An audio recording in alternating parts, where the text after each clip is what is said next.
Ô Sion qui entendra de joie, les villes de Juda exultent devant tes jugements, Seigneur.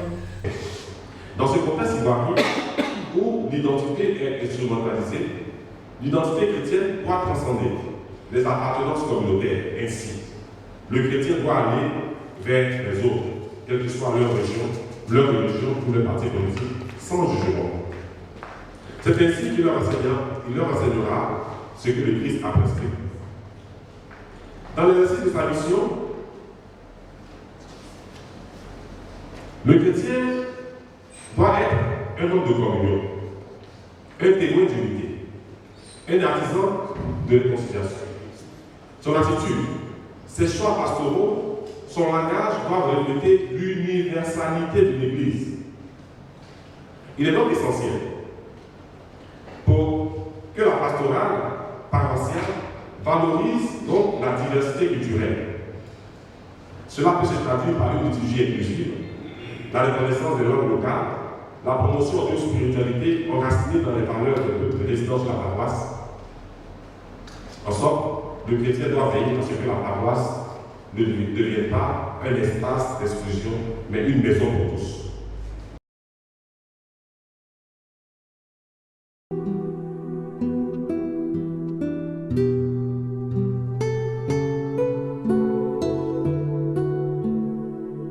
Quelques observations destinées à nous interpeller, c'est là que je viens aux pistes pastorales. Premier, l'Église, le vin de la communion. Ça ne vient pas de moi, c'est le pape Léon XIV qui l'a déclaré.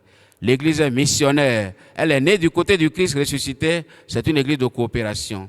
Nous avons à prendre cela au sérieux comme disciples missionnaires et comme chrétiens tout court et comme directeur des OPM. Deux, notre vocation spécifique comme missionnaire, c'est très important. Nous devons l'enraciner dans la Pâque du Christ. Ça ne vient pas de moi. Le directeur se souvient très bien que je l'ai pris de ce que le cardinal Luis Antonio Tagle nous a dit à Rome.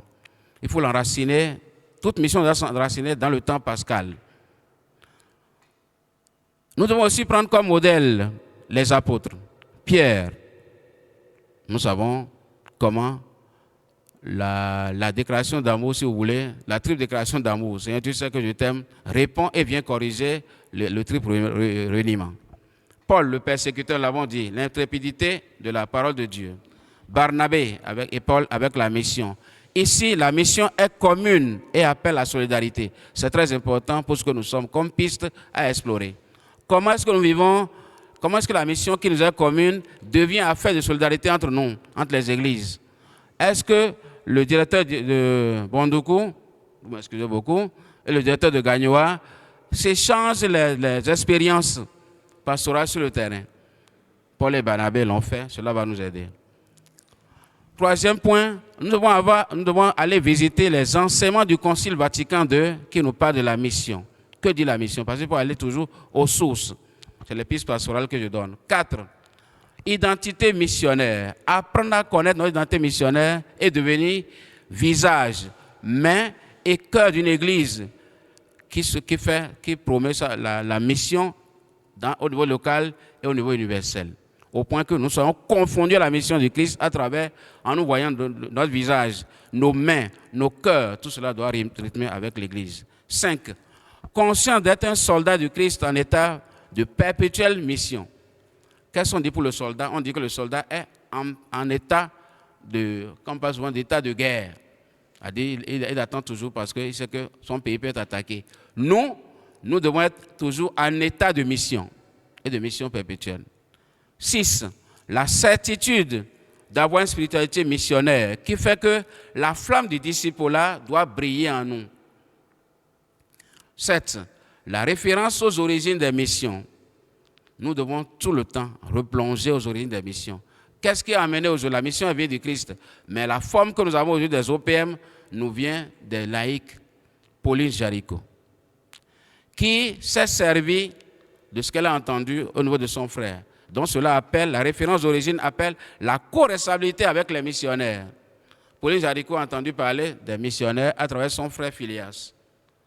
Et comment on appelle les deux là, Jeanne Bigard et sa mère Stéphanie, ont entendu parler de la souffrance des missionnaires qui ne pouvaient pas s'occuper des séminaires, ainsi de suite, et avec sa mère, à travers ce qu'on l'évêque, la lettre venue de l'évêque Monseigneur Cousin de Nagasaki, et là c'était la naissance de l'apôtre.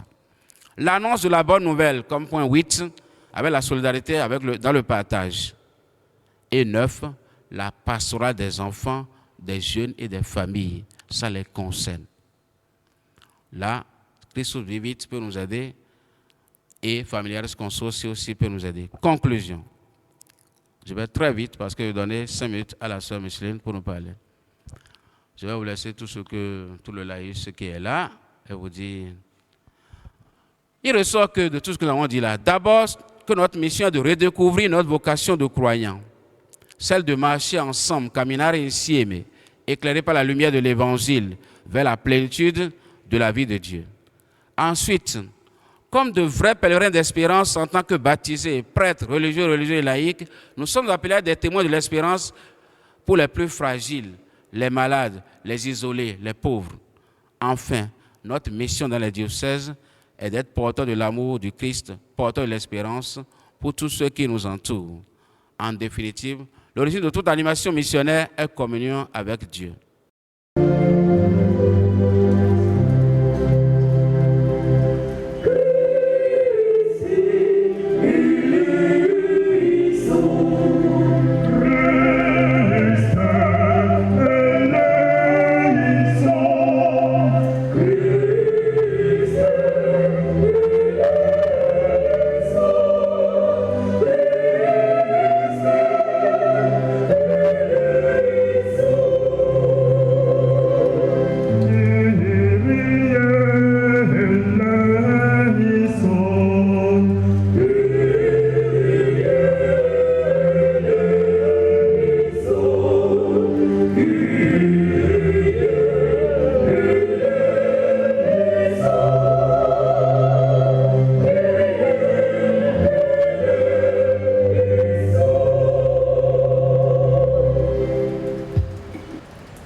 Puisse continuer et être toujours enflammé dans le cœur, dans l'esprit de chacun des chrétiens, l'Église a suscité des moyens pour la maintenir, pour la vivifier, pour la raviver.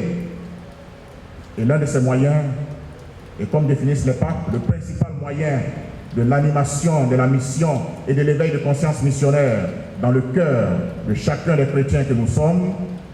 Ce sont les œuvres pontificales missionnaires, dites OPM. Les œuvres pontificales missionnaires, chers frères et sœurs, par la grâce de l'Esprit Saint, par la volonté de Dieu lui-même, naissent dans l'Église pour que chacun des chrétiens ne soit pas seulement des baptisés, mais que chacun des chrétiens comprenne que le baptême qu'ils reçoivent est un envoi en mission.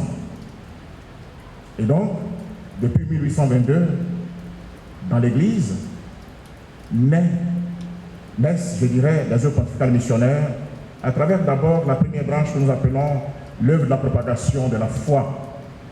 Après l'œuvre de la propagation de la foi, nous avons l'œuvre de la sainte enfance. C'est pour ça d'ailleurs que mon cœur se réjouit qu'aujourd'hui, à cette célébration eucharistique des missions, nous ayons nos enfants qui vont prendre des foulards et qui comprendront qu'à travers le foulard qu'ils prennent de leur présence dans l'Église, ils sont eux aussi des missionnaires. Donc l'œuvre de la Sainte Enfance, et puis va suivre l'œuvre de Saint Pierre apôtre. Et puis après, la dernière œuvre qui naîtra dans l'Église, ce sera l'union pontificale missionnaire.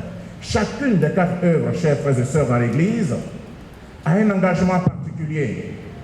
L'œuvre de la propagation de la foi, comme vous l'entendez par son nom, permet de propager la foi dans l'univers, permet de faire en sorte que la foi atteigne les points et les recoins du monde, permet d'exaucer le vœu du Christ qui dit de toutes les nations, sans exception. Et cette œuvre fait l'animation missionnaire chez les adultes au sein de toute l'Église.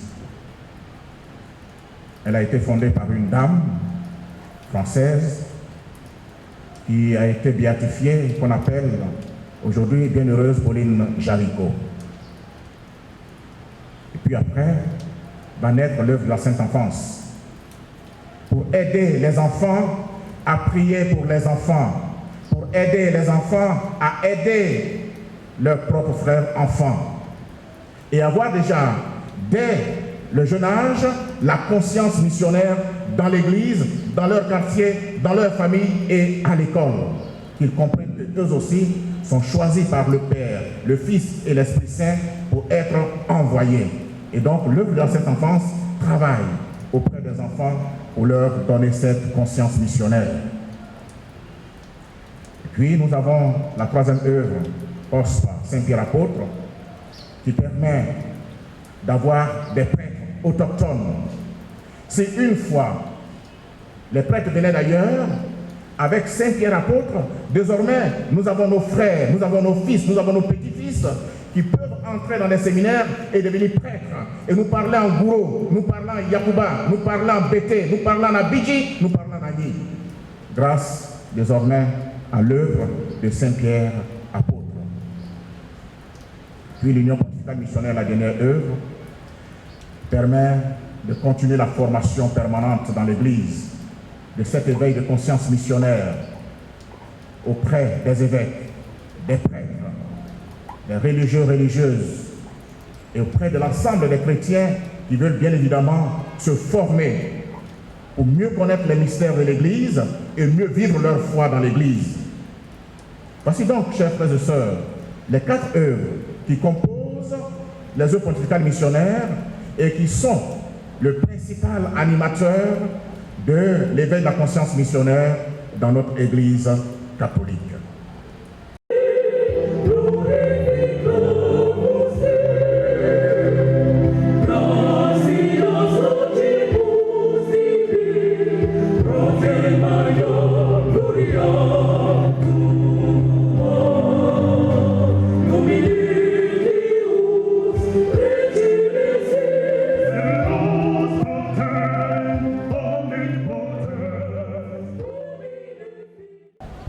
Communiqué final du 84e Conseil national des œuvres pontificales missionnaires en Côte d'Ivoire. Du 9 au 15 juin 2025, s'est tenu au centre spirituel marianiste, village Chaminade, dans le diocèse de Yopougon, le 84e Conseil national des œuvres pontificales missionnaires en Côte d'Ivoire. Arrivé le soir du 9 juin 2025, les participants ont débuté la session le lendemain 10 juin 2025 par une célébration eucharistique suivie de la cérémonie d'ouverture de 9h à 12h. Nous notions à cette cérémonie d'ouverture la présence de Monseigneur Donatien Nguessali, vicaire général du diocèse de Yopougon, représentant son Excellence Monseigneur Jean-Salomon Lézutier, évêque de Yopougon. Révérend Père Jean-Noël Gossou, directeur national des OPM en Côte d'Ivoire. Révérend Père Donatien Lolo, vicaire épiscopal chargé du clergé diocésain de Yopougon. Révérend Père François Onon, vicaire épiscopal chargé de la vie consacrée et curé de la paroisse Saint-Bernard à Yopougon. Révérend Père Jean-Luc Canet, vicaire forain du vicariat Saint-Bernard. Révérend Père, directeur diocésain des OPM en Côte d'Ivoire. Quelques membres du clergé diocésain du diocèse de Yopougon. Membres de la notabilité d'Abagien Doumé. Collaborateurs laïcs de la direction nationale des OPM. Certains fidèles laïcs du village d'Abagien Doumé. Cette cérémonie d'ouverture a été meublée par 3 allocutions. Celle du révérend Père Jean-Louis Barré, directeur du centre spirituel marianiste au village Chaminade, pour souhaiter la bienvenue aux participants. Ensuite, Monseigneur Donatien Nguessali, vicaire général du diocèse de Yopougon, représentant son Excellence Monseigneur Jean-Salomon Lézutier, évêque de Yopougon. Souhaitant la bienvenue à toutes ces personnalités, a exprimé au nom de son Excellence Monseigneur Jean-Salomon Lézutier, évêques de Yopougon, sa joie du choix, portée sur leur église particulière pour le 84e Conseil national des EPM. En outre, il a souhaité plein succès aux travaux de cette session. Prenant à son tour la parole, le révérend Père Jean-Noël Gossou, directeur national des EPM, a traduit sa gratitude à son Excellence Monseigneur Jean-Salomon Lezoutier, évêque de Yopougon, ainsi qu'à tout le peuple de Dieu qui est à Yopougon pour leur accueil et les dispositions prises en vue du bon déroulement de cette assemblée plénière. Il nous a rappelé la mission principale des OPM avant d'indiquer le fil conducteur qui a guidé nos travaux à partir du thème « Missionnaire d'espérance parmi les peuples ». Reprenant à nouveau la parole, le vicaire général au nom de l'ordinaire du lieu a déclaré ouvert les travaux du 84e Conseil national des EPM en Côte d'Ivoire. Après les allocutions, nous avons droit à la conférence inaugurale de ce 84e Conseil national qui avait pour thème la question identitaire en Côte d'Ivoire, enjeux pastoraux dans le contexte du mandat missionnaire, confère Matthieu 28, verset 19. Cette conférence a été prononcée par le révérend Père Rodolphe Foïti, docteur en sciences politiques. Son enseignement s'est porté sur 3 principaux axes, à savoir l'instrumentalisation de la question identitaire, le mandat missionnaire face à la réelle politique, la mission du chrétien face à la crise identitaire en Côte d'Ivoire.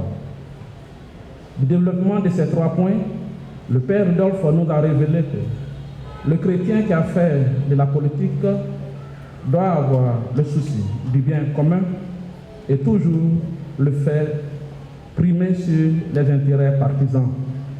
Il doit prêter sa voix aux sans-voix, aux plus faibles et aux plus humbles. La vocation du chrétien ivoirien, selon le conférencier, ne saurait se réduire à la seule présence à la messe. Elle requiert un engagement prophétique en faveur de la paix, de la justice et du dialogue identitaire. Le directeur national a consacré toute l'après-midi à entretenir les participants sur les questions liées au subside.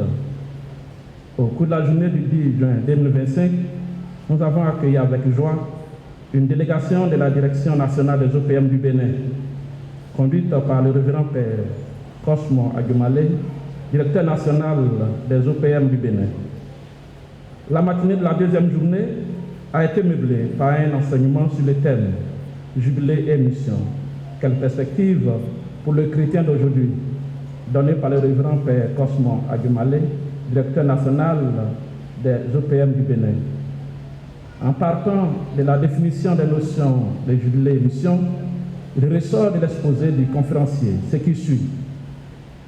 La mission du chrétien d'aujourd'hui est de redécouvrir sa vocation de croyant, c'est-à-dire marcher ensemble. En effet, seuls nous ne pouvons rien faire, mais ensemble, même si la marche est difficile, nous y arriverons.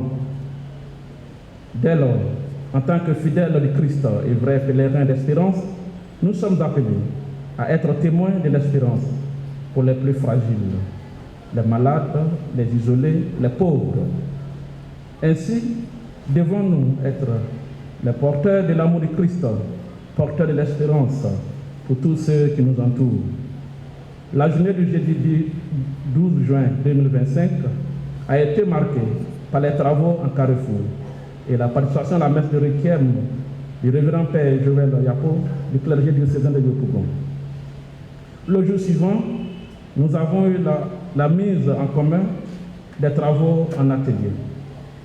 Le samedi 14 juin, les participants se sont rendus à Jacquesville pour une sortie de tente. À la fin de ce 84e Conseil national des œuvres pontificales missionnaires en Côte d'Ivoire, la résolution suivante a été prise. Célébration du centenaire de la Journée mondiale de mission. Cette célébration se fera en 2 phases. Une célébration diocésaine le dimanche 18 octobre 2026 dans tous les diocèses et le dimanche 25 octobre 2026 une célébration nationale à la basilique Notre-Dame de la Paix de Yamoussoukro. Le dimanche 15 juin 2025 a eu lieu la messe de clôture du 84e Conseil national des œuvres pontificales missionnaires en Côte d'Ivoire, à la paroisse cathédrale Saint-André de Yopougon. La célébration fut présidée par le révérend Père Jean-Noël Gossou, directeur national des œuvres pontificales missionnaires en Côte d'Ivoire. Au terme de leur séjour enrichissant au bord de la Guinée-Priée, les membres du Conseil expriment leur infinie gratitude à son Excellence Monseigneur Joseph Aka, évêque du diocèse de Yamoussoukro, président de la Commission épiscopale pour l'évangélisation des peuples des OPM, à son Excellence Monseigneur Jean-Salémon Lézutier, évêque du diocèse de Yopougon, au presbytérium du diocèse de Yopougon, à la direction nationale des œuvres pontificales missionnaires du Bénin, à l'équipe des pères et toute la communauté chrétienne de la paroisse cathédrale Saint-André de Yopougon. Hey,